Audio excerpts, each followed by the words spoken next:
Hello. हा साहेब पाणेगावमध्ये आहोत. कुठे? पाणेगाव घनसावंगी तालुक्यात. अच्छा, घनसावंगी. 90% लोकांना शिफ्ट केलं काल जाते. ओके.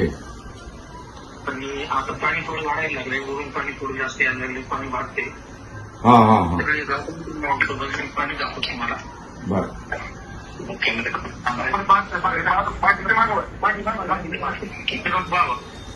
हो, पाणी आलंय. पाणी हो हो हो.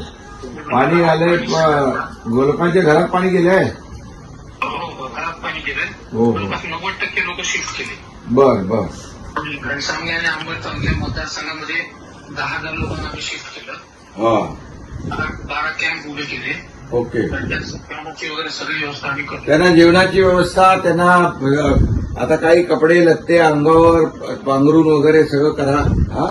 सगळी व्यवस्था करतो. त्या नाश्त्यापासून जेवणापासून. गावातल्या काही लोकांना आपल्याला बोलायचे. हा. नवीन हा, तेच नवीन उंचीचा पूल बनवायचा. बरोबर ना? ते करून देऊ, आपण करून देऊ. हा. ते नाही नाही, बिलकुल तुमच्या शेतकऱ्यांच्या सोबत सरकार आहे. काही काळजी करू नका. आणि यावेळेचं संकट मोठं आहे. आणि त्यामुळे या संकटामध्ये आमदार आपले हिकमत उडान तर तुमच्या सोबत आहेत दिवस रात्र.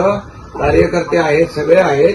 पण आम्ही देखील पूर्ण आहोत तुमच्याबरोबर. जे जे काही नुकसान झालंय, शेतीचं झालंय, शेती खरडून गेली आहे, पशुधन वाहून गेलं आहे, घरांची काय पडझड झाली आहे, सगळ्यांची व्यवस्थित हिकमत तुम्ही आमदार महोदय पूर्ण नीट सगळे पंचनामे करून घ्या.